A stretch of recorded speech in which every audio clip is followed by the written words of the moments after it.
Hello student, welcome back to my channel कॉम से गीता। तो आज का हमारा जो टॉपिक है वो आपका पता है कि राजस्थान चल रहा है। तो राजस्थान में से ही यहाँ पर हम देखेंगे मतलब मारवाड़ का ही उपकेंद्र है किशनगढ़। तो यहाँ पर हम किशनगढ़ के बारे में पढ़ेंगे। पूरा ही यहाँ पर एक ही टॉपिक लिया है मैंने ज्यादा इतने मतलब जितने भी टॉपिक है वो सारे नहीं करवाए हैं, जितने भी उपकेंद्र है। तो ये भी बता देते हैं कि जो किशनगढ़ है वो किसका है उपकेंद्र, आपका मारवाड़ का हो जाएगा। ठीक है, तो मारवाड़ के देखो आप सब याद करिएगा, जितने भी केंद्र हैं, चाहे आपका हड़ौती का हो, चाहे आपका मारवाड़ का हो, चाहे आपका किसी का, मतलब जितने भी राजस्थान के जितने भी केंद्र हैं उसको अच्छे से याद करिएगा। ठीक है, आज का जो हमारा टॉपिक है वो कौन सा है, आपका मारवाड़ है। ठीक है, तो याद रखिएगा। तो मारवाड़ के जो केंद्र हैं वो कौन से आपके कराए हैं, जोधपुर मैंने आपका कंप्लीट करा दिया है, बीकानेर भी आपका कंप्लीट करा दिया है। तीसरा आपका पॉइंट आया है किशनगढ़। ठीक है, तीसरा पॉइंट है आपका किशनगढ़ है। और चौथा आपका हो जाएगा अजमेर और नागौर, भी आपको 2 और पॉइंट कराने हैं। ठीक है, तो ये आपका मारवाड़ कंप्लीट हो जाएगा। बाकी आपके 2 बचेंगे, एक आपका वो बचेगा, हड़ौती बचेगा, उसको भी करा देंगे। ठीक है, तो चलिए, तो इसके बारे में भी देखेंगे। पहले आज हम सिर्फ मारवाड़ पढ़ते हैं, इसलिए मैं ज्यादा देखो भाग नहीं रही हूँ कि देखो मैं सारे स्टूडेंट से यही रिक्वेस्ट करती हूँ, आप थ्योरी को पढ़िए। देखो थ्योरी पढ़ेंगे तो आपके लिए ही बेनिफिट होगा। बाकी तो क्वेश्चन करते रहते हैं। ये देखिए कि क्वेश्चन से हमारे कौन से हैं, बाकी तो प्रैक्टिस सेट करते ही रहते हैं। साथ साथ में ये भी देखिए कि उसको कौन से क्वेश्चंस आपके छूट जा रहे हैं। ठीक है, तो सारे स्टूडेंट जल्दी से एक बार ग्रुप में शेयर कर दीजिए कि ताकि उन स्टूडेंट को भी पता लगे कि ताकि क्लास होने वाली है। ठीक है, बाई चांस मेरे भी ग्रुप में अगर रह जाता है तो मेरे भी ग्रुप में शेयर कर दिया करिए, मेरी ही क्लास शेयर कर दिया करे। बाई चांस हो जाता है ना, कभी कभी मैं भूल जाती हूँ शेयर करने को, तो आप कर सकते हैं। ठीक है, तो चलिए, तो बता देते हैं। यहाँ पे मारवाड़ का है, यहाँ पर किशनगढ़ शैली है। सबसे पहले हम किशनगढ़ शैली के बारे में क्या देखते हैं, तो आप जानते हैं कि जो इसका स्थापना है वो आपका कौन सा हो जाएगा, बहुत ही आसान है, तो किशन सिंह का हो जाएगा। ठीक है, अगर हम यहाँ पर बात करते हैं किशनगढ़ का चरमोत्कर्ष, अगर हम बात करते हैं चरमोत्कर्ष किसके शासन काल में हुआ, वो हो जाएगा राजा संसार चंद। ठीक है, अगर हम चित्रकार के बारे में बात करते हैं, जो सबसे ज्यादा इसको चरमोत्कर्ष पर पहुंचाने का श्रेय जो जाता है वो किसको जाता है, निहाल चंद को जाता है। अगर हम पेंटिंग की बात करते हैं कि किस पेंटिंग के द्वारा अगर ये किशनगढ़ ज्यादा ही चरमोत्कर्ष हुआ या बहुत ही ज्यादा फेमस हुआ, तो वो कौन है, बनी और ठनी। ठीक है, बनी ठनी की पेंटिंग है वो आपकी हो जाएगी। ठीक है, तो ये चीज आप जो पॉइंट आपको बताए हैं उसको याद रखिएगा। ठीक है, तो चलिए, तो स्टार्ट करते हैं। यहाँ पर हम बात करते हैं चित्रकार निहाल चंद। ये भी बता देते हैं, निहाल चंद जो मतलब उसके सावंत सिंह के जो पिता है राज सिंह। ठीक है, निहाल चंद उनकी चित्रशाला के क्या थे, मतलब चित्रशाला के मतलब चित्रकार थे, उनकी चित्रशाला के राज सिंह के। ठीक है, लेकिन निहाल चंद का अगर हम बात करें चरमोत्कर्ष की बात, तो निहाल चंद को चरमोत्कर्ष कहां से मिला था, सावंत सिंह के समय। ठीक है, याद रखिएगा। चलिए, तो अब हम आपका टाइम वेस्ट नहीं तो कर रही थी, मतलब बता ही रही थी, मैं तो ये कहने वाली थी आपका टाइम वेस्ट नहीं कर रही हूँ, आपका टाइम वेस्ट नहीं, आपका टाइम का यूज हो रहा है। चलिए, तो यहाँ पर चित्रकार के बारे में बात करते हैं। सबसे पहले देखते हैं अमरचंद। ठीक है, सबसे पहला है आपको याद करना है अमरचंद। अमरचंद भी इंपॉर्टेंट है। जो अमरचंद का जो पुत्र है वो कौन सा हो जाएगा, मेघराज पुत्र हो जाएगा। जो उनका पुत्र है अमरचंद का, वो उनका पुत्र हो जाएगा मेघराज। जो मेघराज भी चित्रकार थे, ये चीज याद रखना है। दूसरा चीज है कि अमरचंद हैं, उनका जो प्रभाव पड़ा है, यानी कि मुगल शैली का जो प्रभाव पड़ा है वो अमरचंद की चित्रों पर पड़ा है। जो अमरचंद का जो चित्रकार है वो कौन सा हो जाएगा, आपका चांदनी रात के गवैये हो जाएगा। कौन सा हो जाएगा आपका, चांदनी रात के गवैये। जो ये किसका है चित्र, अमरचंद का हो जाएगा। ठीक है, ये आपके पॉइंट क्लियर हो गए। अब हम दूसरा बढ़ते हैं यहाँ पर निहाल चंद। तो निहाल चंद को मतलब उसके बारे में पढ़ते हैं। देखो निहाल चंद है, तो निहाल चंद बहुत ही ज्यादा इंपॉर्टेंट है। वो राज सिंह यानी कि सावंत सिंह के जो पिता है राज सिंह के, तो राज सिंह के दरबार में ये मतलब वो उनके चित्रशाला, जो राज सिंह की चित्रशाला है, उनके ये वहां पर चित्रकार थे। ठीक है, मतलब प्रधान चित्रकार थे। जैसे आपने जहांगीर में देखा, अकबर में देखा, ऐसे ही चित्रशाला के ये चित्रकार थे। यहाँ पे प्रबंधक जो होते हैं, प्रबंधक होते हैं मैनेजर। ठीक है, तो ये आप बात करते हैं यहाँ पे निहाल चंद। निहाल चंद है, निहाल चंद का जो चरमोत्कर्ष का समय है बता देते हैं, यहाँ पर जो चरमोत्कर्ष का समय है 1735 से 1757 है। यानी कभी कभी हो सकता है कि एग्जाम में पूछ ले, नहीं तो अगर डेट नहीं पूछे तो हो सकता है कि एग्जाम में ऐसे पूछ ले कि निहाल चंद का चरमोत्कर्ष कौन सी शताब्दी में हुआ, तो आप बता सकते हैं 18वीं शताब्दी में। ठीक है, तो ये चीज आपका क्लियर हो गया। अब हम बात करते हैं यहाँ पर, ये तो पता ही है कि राज सिंह के दरबार का ही ये चित्रकार है यहाँ पे निहाल चंद। तो निहाल चंद का ये चीज हो गया, लेकिन अब हम निहाल चंद के बारे में ही पूरा पढ़ते हैं कि निहाल चंद जो है उनकी एक पेंटिंग है जो बहुत ही ज्यादा फेमस है। वो कौन सी पेंटिंग हो जाएगी? बनी और ठनी, यानी कि बनी ठनी। बनी ठनी क्या थी? बनी ठनी क्या थी? एक क्या थी? लेखिका थी। यानी कि ये जो मतलब इनका जो पहले बता देते हैं, जो इनकी मृत्यु मतलब मृत्यु बाद में पढ़ते हैं, पहले इनकी देखते हैं कि यहाँ से देखिए जो इनका आपको दिख रहा होगा शायद रसिक बिहारी, जो यानी कि जो बनी ठनी है, कोई बनी ठनी एक वो नहीं है, जो सावन सिंह की माता है, मतलब विमाता है, यानी कि सौतेली माँ। ठीक है, तो यहाँ से वो ये अंतापुरा, तो वहां से दिल्ली के अंतापुरा से ये चित्र लेकर आई थी। किसका? बनी ठनी का लेकर आई थी। तो बनी ठनी का चित्र जब लेकर आई तो यहाँ पर सावंत सिंह, जब उस टाइम में सावंत सिंह मतलब मात्र 10 साल के थे, तो उन्होंने यहाँ पर उनको चित्र दिखाया। तो ये अपने आप को मतलब दास बोलते थे, मतलब अपने आप को कृष्ण बोलते थे और वो राधा। ठीक है, तो यहाँ पर वो मतलब ये अपने आप को स्टार्टिंग मतलब जब बड़े हो गए तो ये शुरू से ही अपने राधा को वो मानते थे। ठीक है, ये इसी का नाम, इसी पर इनका नाम नागरी दास भी पड़ा था। ठीक है, नागरी मतलब राधा, दास मतलब नौकर। ठीक है, तो ये ऐसे ही मानते थे अपने आप को। कौन? सावंत सिंह की बात कर रहे हैं। ठीक है, निहाल चंद की नहीं, सावंत सिंह की। निहाल चंद तो चित्रकार हैं, सावंत सिंह राजा। ठीक है, अब हम देखते हैं बनी ठनी जो है वो रसिक बिहारी से क्या करती थी? यहाँ पर कविताएं करती थी। ठीक है, रसिक बिहारी से ये क्या करती थी? कविताएं करती थी। मृत्यु इनकी 1763 में हुई है। ठीक है, अब इनकी मृत्यु 1763 में हुई है। तो यहाँ पर जो बनी ठनी है, इसको पॉइंट को देखते रहिएगा, जो बनी ठनी है और दूसरा कौन सा है आपका, क्या कहते हैं, ये बनी ठनी और निहाल चंद। ठीक है, सॉरी सावंत सिंह, मैं भी गलत नहीं सही बता रही हूँ। ठीक है, सावंत सिंह है यहाँ पर जो है। ठीक है, ये चीज पॉइंट रखना, जो सावंत सिंह है और बनी ठनी, इन दोनों के ही यहाँ पर समाधियां बनी हैं। कहाँ पर बनी है? वृंदावन में बनी है। ठीक है, याद रखिएगा, जो इनकी समाधियां बनी है वो कहाँ बनी है? वृंदावन में बनी है, सावंत सिंह की और यहाँ पर बनी ठनी। ठीक है, याद रखिएगा। तो ये चीज आपका क्लियर हो गया। अब हम बात करते हैं यहाँ पर इस चित्र की बात करते हैं। चित्र तो अभी देखेंगे ही, जो इंपॉर्टेंट है उनको बता देते हैं। जो निहाल चंद, अभी कौन सा चल रहा है हमारा चित्रकार? निहाल चंद चल रहा है। निहाल चंद का कौन सा टॉपिक चल रहा है यहाँ पे? चित्र का बनी ठनी चल रहा है। ठीक है, तो सारे स्टूडेंट एक बार कमेंट करके भी बता देना कि जितना बता रही हूँ समझ में आ रहा है या नहीं। ठीक है, संग्रहालय हो जाएगा, बाकी तो अभी स्टार्टिंग में आपने पढ़ा ही होगा कि जितने भी हैं यहाँ पर राष्ट्रीय संग्रहालय ज्यादा आपको देखने को मिल जाते हैं। राष्ट्रीय संग्रहालय नई दिल्ली हो जाएगा। माध्यम कौन सा हो जाएगा? कागज पर जल रंग। अगर यहाँ पर टेक्निक पूछी जाती है कि कौन सी तकनीक में इसका यूज हुआ है, तो आपका कौन सा हो जाएगा? टेम्परा में हो जाएगा। ठीक है, बाएं हाथ में कमल की 2 कलियां हैं। ठीक है, फूल नहीं कलियां हैं, याद रखिएगा, मतलब 2 कलियां बाएं हाथ में पकड़े हुए हैं। कभी कभी ये भी होता है कि दाएं हाथ में है कि बाएं हाथ में है ना, ये चीज पूछ लिया जाता है। तो पद्मपाणि बोधिसत्व के कौन से हाथ में है, ये भी कमेंट करके जल्दी से बताइए, दाएं हाथ में है कि बाएं हाथ में है, इसको भी कंफ्यूज मत हो जाइएगा। ठीक है, दाहिने हाथ में क्या है? पारदर्शी चुनरी है, यानी कि जो ट्रांसपेरेंट उसका जो दुपट्टा है वो उसके दाएं हाथ में है। ठीक है, पृष्ठभूमि इसकी कैसी हो जाएगी? ब्लू कलर की हो जाएगी, मतलब जो उसका बैकग्राउंड है वो कैसी हो जाएगी? ब्लू कलर की हो जाएगी। एक बार पिक्चर देखेंगे, हो सकता है कि शॉर्ट्स भी डाल दूं आपको तो बनी ठनी से याद हो जाए। ठीक है, तो आपका बनी ठनी हो जाएगा। ये चीज आपका क्लियर हो गया। बाकी तो ये मैंने चीज बता दिया है। अच्छा, ये चीज रह गया है, कृपाल सिंह ने भारतीय मोनालिसा इनको बोला। किसने? कृपाल सिंह शेखावत।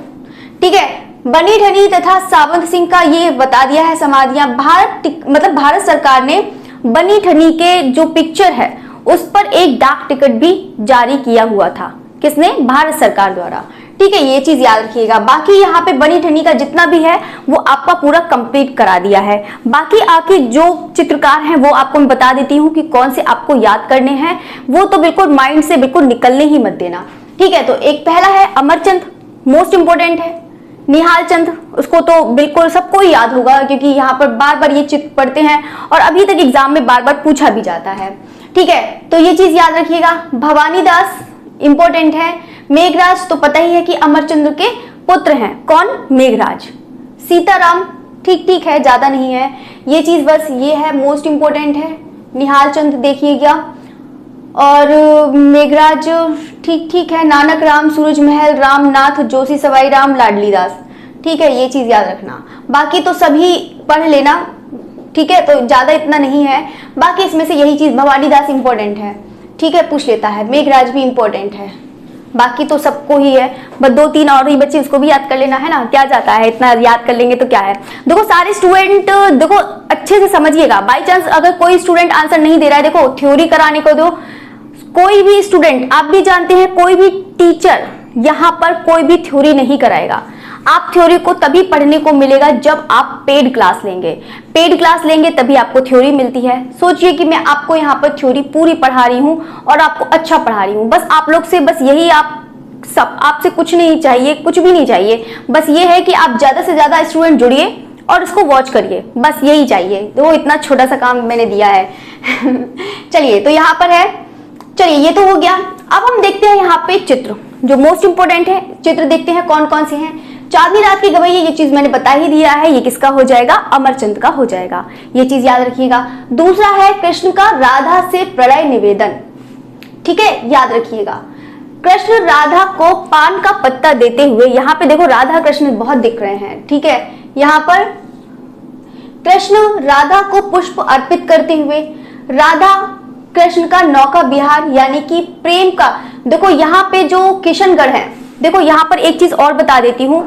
किशनगढ़ में जो सबसे ज्यादा बने हैं, देखो अभी आपने पढ़ा था जोधपुर में। जोधपुर में सबसे अधिक विषय कौन सा था? जल्दी से कमेंट करके बताइए, जल्दी से कमेंट करके बताइए कि जोधपुर में जो सबसे ज्यादा विषय का सर्वाधिक अंकन हुआ है वो किसका हुआ है। और ये भी बताइए कि बीकानेर में जो सबसे ज्यादा विषय का सर्वाधिक अंकन हुआ है वो किसका हुआ है। तभी आपको अच्छे समझ में आएगा। देखो चित्र याद करने को है तो चित्र याद करते हैं, लेकिन यहाँ पर यह भी चीज, उसकी विशेषता भी पूछ ली जाती है, उसको समझ के याद करिए। आप समझ के याद करेंगे तो आप क्वेश्चन को बहुत यूं ही आसान से बहुत क्वेश्चन मतलब टिक लगा देंगे। ठीक है, देखो रटने वाले क्वेश्चन आप करेंगे लेकिन 40% कर ले जाएंगे, 45% कर ले जाएंगे, लेकिन आपके रटने वाले क्वेश्चन से कभी भी मेरिट नहीं बनेगी। मैं पहली बता रही हूं, इसलिए क्वेश्चन उसको जितने भी केंद्र हैं, उपकेंद्र हैं, उसको समझिए और अच्छे से पढ़िए। ठीक है, तो चलिए बता देते हैं कि जो जोधपुर का सबसे ज्यादा प्रमुख जो विषय है यानी कि सर्वाधिक जो अंकन किया है वो प्रेमाख्यान का किया है, यानी कि प्रेम संबंधी चित्र बने हैं। अगर हम यही चीज आते हैं कि बीकानेर में सबसे ज्यादा किसका अंकन है? सर्वाधिक अलंकृत चित्र वहां पर मिल जाएंगे। लेकिन अब हम बात करेंगे यहाँ पे किशनगढ़ की। किशनगढ़ की है तो किशनगढ़ में जो सर्वाधिक यहाँ पर जो अंकन हुआ है वो प्रतीक चिन्हों का अंकन हुआ है। ठीक है, जैसे कि प्रतीक चिन्ह, ये चीज आ गया, इसीलिए मैं आपको ये चीज टॉपिक बताने लगी। ठीक है, तो राधा कृष्ण का नौका विहार, तो नौका विहार में यहाँ पे रेड कलर का बनाया गया है नौका। तो यहाँ पर आप देख सकते हैं कि यहाँ पर प्रतीक चिन्ह है। लाल रंग किसका प्रतीक होता है? प्रेम का भी होता है, गड़ा का भी होता है कि नहीं? चलिए, तो यहाँ पे बता देते हैं राधा कृष्ण का नौका विहार। ठीक है, ये चीज याद रखिएगा। प्रेम प्रतीक का चिन्ह है ये वाला। राजकुमारी फुलझड़ी का आनंद लेते हुए। ठीक है, नेमिनाथ के बारात में कृष्ण व बलराम। बहुत सारे स्टूडेंट को तो आंसर देते देते आदत पड़ गई है कि बस आंसर होने चाहिए, मैम टिक लगाएं ABCD, वो अब छोड़ दो। ABCD वाला छोड़ दो, मैं सच बता रही हूँ। अगर लाइफ में सक्सेस होना है तो ABCD वाला छोड़ दो, उसको थ्योरी पढ़िए, बुक्स पढ़िए। ठीक है, यही चीज करिए। सांझी लीला, सांझी तो सारे स्टूडेंट जानते हैं। सांझी कहाँ की लोक कला है बताइए, सारे स्टूडेंट कमेंट करके बताइए सांझी कहाँ की लोक कला है। सांझी लीला, सांझी तो समझ गए होंगे कि राधा कृष्ण संबंधित होते हैं देवी देवताओं से। चलिए, कृष्ण गोपियों के साथ नृत्य करते हुए, किसके? गोपियों के साथ नृत्य करते हुए। प्रेमी युगल, ठीक है, ये चीज याद रखना। यहाँ पे जितने भी चित्र हैं, ज्यादा चित्र है भी नहीं, बहुत जल्दी याद हो जाएंगे आपके, 9 ही हैं, तो उसको देखिएगा, अच्छे से याद करिएगा, अच्छे से याद करेंगे तभी आपको अच्छे समझ में आएगा। ठीक है, ये तो चीज आपका पॉइंट क्लियर हो गया। ठीक है, ये चीज आपके पॉइंट क्लियर हो गए। सारे स्टूडेंट एक बार कमेंट करके बता दो कि जितना समझाया है समझ में आया है कि या नहीं समझ में आया। मैं ऐसे ही पढ़ाती जा रही हूँ, कुछ पता ही नहीं चल रहा है कि सारे स्टूडेंट देखते हैं कि नहीं। देखो यहाँ पे देखो टाइम देखो चेंज हो गया है। देखो मैं आपका सोच रही हूँ कि 2 बजे क्लास ज्यादा सही रहेगी। देखो 3 बजे का कुछ पता नहीं है, हो सकता है कुछ स्टूडेंट सो जाते हो सकता है कहीं बाहर निकल जाते हो, तो मैं कोशिश कर रही हूँ कि आपको 2 बजे टाइम ज्यादा ही सही लग रहा है। ठीक है, तो 2 बजे ही आपकी क्लास रखेंगे। ठीक है, एक नाइट में 10:30। बाकी सोच रही थी एक क्लास मैंने हटा दी और फिर उसके बदले मैं आपके शॉर्ट्स डाला करूंगी कि ताकि शॉर्ट्स में आप ज्यादा से ज्यादा उसको देखें, उसको समझें। ठीक है, मैं मतलब जितनी भी है उसमें पूरी आपकी जानकारी दे देती हूँ कि आपको क्या क्या करना है उसमें। ठीक है, वो चीज पॉइंट अच्छे से याद रखिएगा। जो मैं शॉर्ट्स डालती जाऊं उसको वॉच करते जाइएगा। ठीक है, चलिए तो अब हम देखते हैं यहाँ पर तो पूरा हो गया, चित्र और चित्रकार पूरा कंप्लीट हो गया है। अब हम बात करते हैं यहाँ पर किसकी विशेषताएं की बात करते हैं। जो नेत्र है, नेत्र कैसे हैं? खंजराकार हैं। भौहें कैसी हैं? धनुषाकार हैं, जैसे धनुष होता है। ये नहीं कि धनुष इतना बड़ा होता है तो बड़ी बड़ी भौं बना दी है, मतलब धनुष के आकार की यहाँ पे भौहें बनाई गई हैं। ठीक है, आकृति है तो यहाँ पे आकृति लंबी है। अभी आपने देखा था कि मेवाड़ शैली में छोटी व नाटी थी, लेकिन यहाँ पर लंबी आकृतियां बनाई गई हैं स्त्रियों की। ठीक है, हाशिया कैसे है? गुलाबी तथा हरा। ठीक है, अभी आपने देखा था जोधपुर में मटमैले रंग का यूज हुआ है, मतलब पीला येलो कलर का। ठीक है, यहाँ पे हाशिया कैसा है? गुलाबी हरा। प्रतीकों का सर्वाधिक अंकन हुआ है, जो आपको मैंने बताया था। अगर हम वृक्ष की बात करते हैं तो वृक्ष कौन सा हो जाएगा? आपका कदली वृक्ष हो जाएगा। ये तो रही आपकी विशेषता। ठीक है, तो ये चीज अच्छे से याद कर लेना। बाकी इससे ज्यादा विशेषता कुछ भी नहीं पूछेगा, बस जितना मैं आपको बता रही हूँ बस उसको अच्छे से याद करिएगा, आपको एग्जाम में मिल जाएगा। चलिए, तो अब हम बात करते हैं यहाँ पर खोज, मतलब जो उनके खोज तथा चित्रों का उद्घाटित करने का श्रेय, यानी कि 1943, ठीक है, किसको जाता है? एरिक डिकन्सन, जो अलीगढ़ तथा लाहौर विश्वविद्यालय के क्या थे? प्रोफेसर थे। यानी कि जो खोज तथा चित्रों का, जो किशनगढ़ की बात कर रहे हैं यहाँ पर, ठीक है, जो किशनगढ़ के चित्रों के खोज करने का श्रेय जो जिनको जाता है वो किसको जाता है? एरिक डिकन्सन को जाता है, जो अलीगढ़ तथा लाहौर विश्वविद्यालय के क्या थे? प्रोफेसर थे। ठीक है, याद रखिएगा। देखो मैं आपको रिपीट इसीलिए कर रही हूँ कि ताकि आपको याद हो जाए। देखो यहाँ पर कुछ चीजें होती हैं कि जैसे कि मैं बोल रही हूँ तो आपको याद रहेगा, इवन आपको एग्जाम टाइम तक याद रहेगा। देखो एक किसी टीचर की आप जैसे होते हैं ना, किसी चीज की एडिक्टेड हो जाते हैं, तो ऐसे ही कुछ स्टूडेंट हैं तो हो सकता है कि मेरी ही क्लास की एडिक्टेड हो चुके हो। तो बहुत सारे, देखो मैं जानती हूँ, उन स्टूडेंट के नाम नहीं लूंगी, बाद में बताऊंगी कि कौन स्टूडेंट है। बस ये चाहती हूँ कि बस सिलेक्शन हो जाए उन लोगों का। ठीक है, तो जो कुछ स्टूडेंट, मतलब जो कुछ स्टूडेंट हैं तो उनको मुझे ऐसा लगता है कि जैसे हो जाता है ना, फिर दूसरी टीचर से पढ़ने का मन नहीं करता है। ऐसा होता है, हम किसी के क्लोज हम रहें उसी का मतलब ये मान लीजिए कि आदी हो जाते हैं, तो उसी से ही पढ़ना अच्छा लगता है। मैं नहीं, कोई और भी हो सकता है, कोई दूसरा भी टीचर हो सकता है। मैं अपनी ही बात नहीं बता रही हूँ, मैं सब टीचर की बात बता रही हूँ। ठीक है, चलिए तो यहाँ पर हो गया विशेषताएं। बीच बीच में आपका मैं थोड़ा वो करवाती रहती हूँ कि बच्चे जुड़े रहें। चलिए, तो राग रागनियों के विषय चित्र नहीं बने हैं। यहाँ पे राग रागनियों, देखो अभी तक आपने देखा था कि राग रागनियों के चित्र बने हैं, लेकिन यहाँ पर आपको राग रागनियों के चित्र नहीं बने हैं। राग रागनियां क्या होती है? जल्दी से कमेंट करके बताइए राग रागनियां क्या होती हैं, जल्दी से कमेंट करके बताइए। ग्रंथ है यहाँ पर, वैसे तो आपको यहाँ पर राधा, देखो जो राग रागनियां संबंधी सबसे चित्र अगर हम बात करें तो सबसे ज्यादा बने हैं आपके कांगड़ा, सबसे ज्यादा कांगड़ा शैली में बने हैं राग। तो देखेंगे जब आप पहाड़ी पढ़ेंगे तब आप देखेंगे। यहाँ से आपको मिल जाएंगे राजस्थानी में, क्या कौन कौन से मिल जाएंगे? राजस्थानी में जो मिल जाएंगे वो आपको मिल जाएंगे गीत गोविंद के चित्र, राधा कृष्ण संबंधी चित्र, प्रेम मतलब प्रेम संबंधी चित्र, ये आपको यहाँ पर ज्यादा देखने को मिल जाएगा।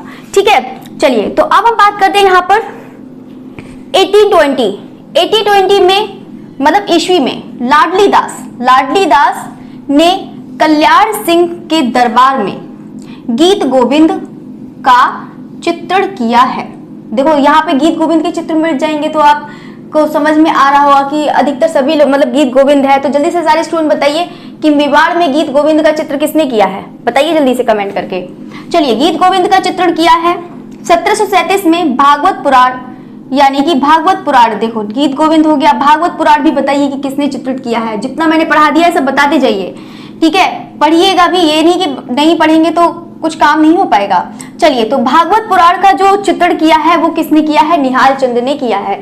एक इनका बनी ठनी याद कर लेना, और एक दूसरा भागवत पुराण, मतलब पुराण इनका, भागवत पुराण क्या है? ग्रंथ का चित्र है। ये कोई ग्रंथ का नहीं है, ये एक ग्रंथिका है, ठीक है? मतलब इन्होंने ग्रंथ लिखा है, मतलब कविताएं करती थी, तो ये क्या है? एक कवियत्री है, ठीक है, बनी ठनी। तो ये ग्रंथ नहीं है बनी ठनी, ठीक है? तो यहाँ पर भागवत पुराण, निहाल चंद। यह दिल्ली दरबार से किशनगढ़ आया। कौन आया? निहाल चंद, दिल्ली दरबार। तो यानी कि किशनगढ़ पर किसका राज था? किशन सिंह। यहाँ पे संसार चंद, ठीक है? यहाँ पे तो बदलते रहते हैं, राजा आते रहते हैं, ठीक है? यहाँ पे राज सिंह की बात हो रही है, ठीक है? तो ये यहाँ पर जो निहाल चंद है, तो दिल्ली दरबार से कहाँ आया था? किशनगढ़ आया था। चलिए, तो यहाँ पर बात करते हैं सावंत सिंह। सावंत सिंह संस्कृत तथा फारसी का प्रकांड विद्वान था। बहुत सारे ऐसे मैं देखती हूँ अकबर के मुगल में, तो ऐसे लोग पढ़े हैं जिन्होंने मतलब अरबी का भी ज्ञान है, फारसी का भी ज्ञान है, संस्कृत का भी ज्ञान है, मतलब बहुत सारे कैसे होते थे जो इतने सारे मतलब लैंग्वेज का इनको नॉलेज होती थी, मतलब जानते थे। चलिए, तो सावंत, कभी कभी हो सकता है सावंत सिंह के बारे में पूछ ले कि ये क्या थे? वैष्णव धर्म के अनुयायी थे, ठीक है? पुस्तक इनकी कौन सी है? बिहारी चंद्रिका है, ये याद कर लेना। कौन सी पुस्तक है? बिहारी चंद्रिका हो जाएगी। अब हम बात करेंगे यहाँ पर किशनगढ़ अजमेर, जो जयपुर में हो सकता है कभी कभी देखो एग्जाम का पता नहीं, कुछ नहीं मिलेगा, सोचते हैं कि ये भी पूछ लिया एग्जाम में, ये भी पूछ लिया, ये भी पूछ लिया, ये भी पूछ लिया, ये भी पूछ लिया, चलो इसके बारे में नहीं पूछ करके हो सकता है कि यहाँ पर पूछ ले। देखो एग्जामिनर वालों को कुछ भरोसा नहीं है, पता नहीं क्या एग्जाम में पूछ लेते हैं। तो यहाँ पर पूछ सकते हैं कि किशनगढ़ अजमेर जयपुर मार्ग पर, ठीक है, अजमेर से 25 किलोमीटर दूर है, ये चीज याद रखिएगा, ठीक है? तो यहाँ पर हम देखेंगे रूप सिंह ने रूपनगर नामक नगर बसाया। किसने? रूप सिंह ने।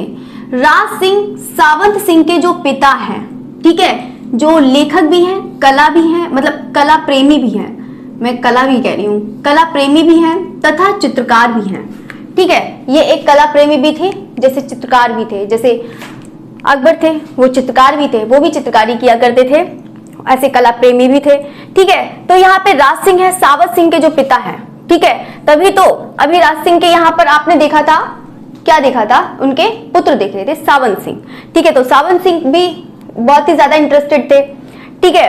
तो यहाँ पे राधा कृष्ण से संबंधित चित्र बनवाए। चलिए, यहाँ पे 33 ग्रंथों की रचना करी। किसने? राज सिंह ने 33 ग्रंथों की रचना करी। अब हम बात करेंगे यहाँ पर सुंदरी बाई की बात करेंगे। सुंदरी बाई के बारे में बात करते हैं। जो सुंदरी बाई है यानी कि सावंत सिंह की बहन, ठीक है, यानी कि राज सिंह की पुत्री कौन हो जाएंगी? सुंदरी बाई।